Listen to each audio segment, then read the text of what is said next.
talk about the when, where, what, why, and how, and what, and... You got them all. I think I got them all, Why? didn't I? How? You said that, yeah. When, where, what, and how. When, where, what, and how. Where, why? And we'll talk about the why with all of them. So that's covering why, too. A lot of dubs. And who, we're after a big buck. So, or who is the hunter. So stay tuned. Got a lot to go through here. Yeah. So number one, rut stand, and why. Where should you spend your time? You know, some people can pick one stand, that's it. People that have rutcations, usually for 9 days, they put that kind of resource into it of their time. Then they're probably going to have multiple stands, maybe even in multiple areas. Maybe several stands in one property. The bottom line is, there's a certain stand I like to focus on, and that would be morning stands during the rut. That's at a premium. Why? Because bucks move 3 times more during the morning hours than they do the afternoon hours. In fact, if it's a hot day, windy day, stormy day, you might see them move around in the morning, but not in the afternoon, because they're just resting, laying up. They went around during the morning, they get locked in, now the conditions are bad, they don't want to move, and all of a sudden they just stay in a spot until dark and then move around, breed then. That's what happens a lot of times. You see nighttime breeding. It's not that deer aren't breeding or that does aren't coming into estrus because of bad weather. It's just that they're not exhibiting daylight movement. So there's a big difference. I love to focus on morning stand locations. In those account morning hunts for about 70% of my bucks. Where is that? Bedding areas. And I focus on those bedding areas in the morning. You don't want to go into a food source in the morning. Now it might be that you have a little pass-through hunting plot that you can sneak into because you have giant food sources around, and that buck's not going to be going through there typically till an hour, 2 hours, 3 hours after daylight. That's different. But a lot of times we're going into food sources, the only food source you have. Let's say a big oak flat on public land, big clear-cut edge on public land, maybe the corner of an ag field. But you go into those areas and you spook deer in the morning, well, they're not coming back at night. So not only do you ruin your morning hunt, you ruin that day and probably for several days to come. Instead, take the long way in, away from food. And how far, people ask, people like pin me down to a number. And I think when people online, they'll say, well, you know, I think we need to get in at, I found the best time to get into a stand is 20 minutes before daylight, or 40 minutes, or a half hour, or 45 minutes. Folks, there's no rule. It's the distance in the morning to get around a food source without spooking the deer is that distance. It has to be the distance you don't spook the deer. Maybe that's 50 yards because of the terrain and how quiet it is getting in your area. Maybe that's 200 yards because it's so open. The bottom line is you just can't spook the deer in the food source. You have to go around that back door. Then I'll mention real quick, when is it time to get into a morning stand? I look at just in time, like I sat this morning. I want that kind of gray, dark light to get into the stand to conceal me.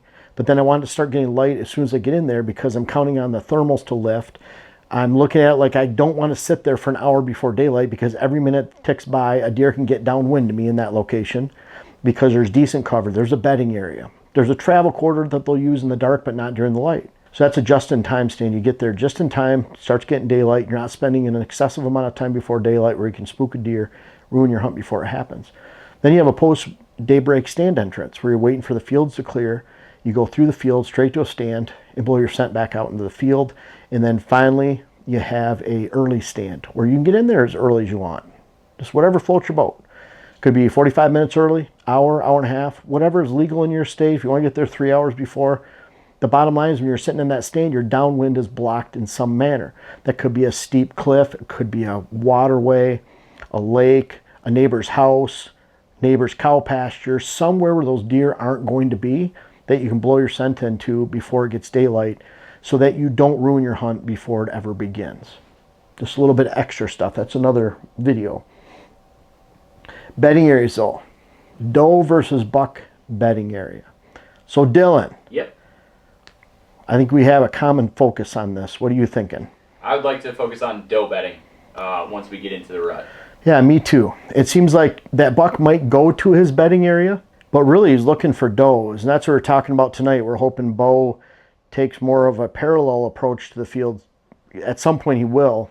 Those bucks are going to go from doe hangout to water hole to food plot, whatever it might be. They're looking at all these areas for does. Well, they're not going to just stick around in their own bedding area. Now, I'm not saying that it's not a good tactic to get into a bedding area, especially when there's pressure, especially when you feel that you have a buck pinpointed earlier in the season. You know he's going to come back to that buck bedding area. Maybe focusing on an area between buck bedding and doe bedding areas where bucks are always bedding at the top of the ridge over here. Does are closer to food over here, and you can hunt an outside funnel where two woodlots meet, come together at a point, a very thick area, a creek bottom, something connects where you can sit and hunt and say, you know what, does are over there, bucks are over there. That's that perfect in between. But I love sitting on and focusing on doe. I think if you just focus on a buck bedding, then it can be a long sit and you're not going to see much because he might be 2 miles away or he might be a quarter mile away. No need for him to come back to his bedding area if he's with a doe. And if he's finding a doe, especially those big old boys that know the game. So what? I like pre-hung stands if possible. If you're hunting a bedding area in the morning, it's quiet. Mornings are quiet. You get into a stand. Last thing you should be doing is going up in a climber. And you know, a tree saddle could be good, but you want to have a pre-hung platform. You want to have all your lanes done. You want to be into that location where you know you're going to that tree. You're climbing in this manner. You don't have to stand there. This morning when I walked in, I use a bow sling. And so I have a bow sling behind my back, and I actually walk up with that. Dylan, I don't even know if you've seen me use that. Nope, not yet. But it's pretty cool. Aaron made it for me. Nice. So a pretty nice bow sling, made Jen one too. But we walk into the stand. I was about 50, 60 yards from the stand. I literally, while I was walking, took my bow and removed the rope for the bow sling because I didn't want to stand in one spot at the base of my stand and leave a bunch of scent right at my stand while I was standing there taking that off. So while I was walking, I was taking it off, just moving as I was going. So when I got to the stand location, I literally can throw my bow on the rope to lift it up and start climbing. I don't want to get gear out, put clothes on, get a tree saddle fit on me or whatever, especially get a climber out, start climbing. That noise can ruin a hunt. Think about this, if there's a doe there, folks, it's time for the rut, and that means you need to check out my rut web class. It'll help you navigate the entire rut. But more importantly, QuietKat is one of our important partners. And through that partnership, they've offered to clients, people that contact us, an incredible discount and opportunity to buy a new QuietKat. Look for an email that you can contact and the contact information in the description, but I really want to pass that off to you. We don't do that very often, but I want to make sure you guys don't miss out if you're looking and in the market for a new QuietKat. And a doe family group you're hunting near and you spook those does, it's like a pinball. So once you spook those deer run into other deer, those deer run into the food source, and they don't go to that bedding area. It's just a pinball effect. Deer hit deer, hit deer, and then all of a sudden you're hunting an empty bedding area because you made a bunch of noise going in. So for me, I like a pre-hung stand that I can sneak into. Shooting lanes are already done and just get into it. Now, it might be you're hunting on public land. Well, then I just want to make sure I've scouted enough. Now, think about the work that goes into private land. Someone's actually hung that stand, cleared the shooting lanes. They know the access in and out.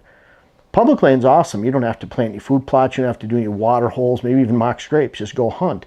But the thing is, you should have at least put a little bit of effort into finding a tree ahead of time, or knowing that you could probably find a tree in this very specific location. You're hunting on the edge of a creek that drops off, whatever it might be. So you're not just wandering around in the dark looking for a stand. And that's why I think it's important to have something pre-hung, preset. You already know what tree you're going to set in on public land, whatever it might be.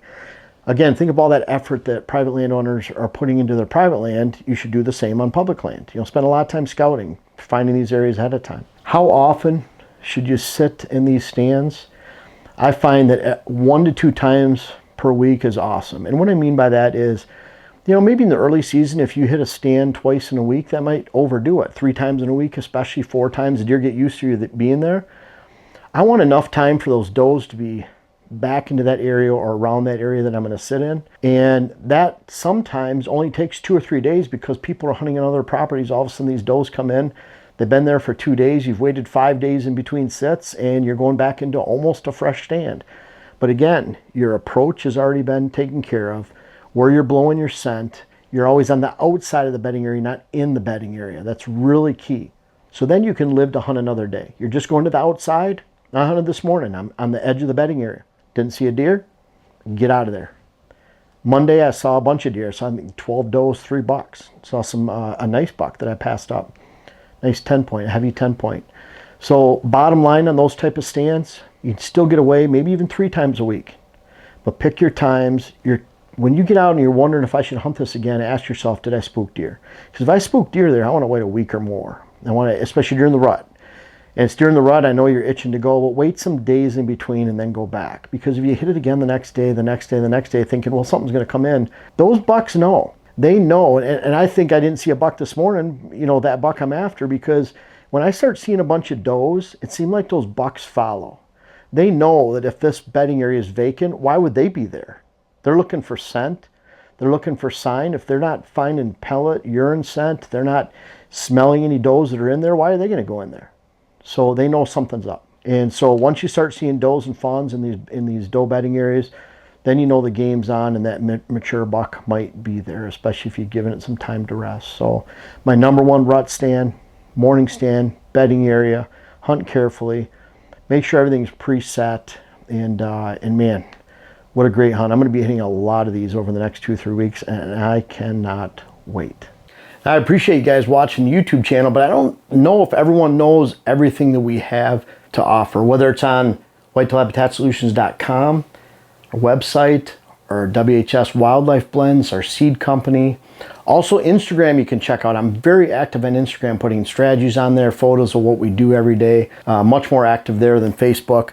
But our seed, web classes, books, clients, articles. I have over 600 articles on whitetailhabitatsolutions.com, everything whitetail strategy. Of course, we have hats on there, and then make sure to check us out on Instagram again. But lots of stuff to offer. We're always coming out with new things, and this isn't the end of it. We have more things coming soon. Make sure to check us out.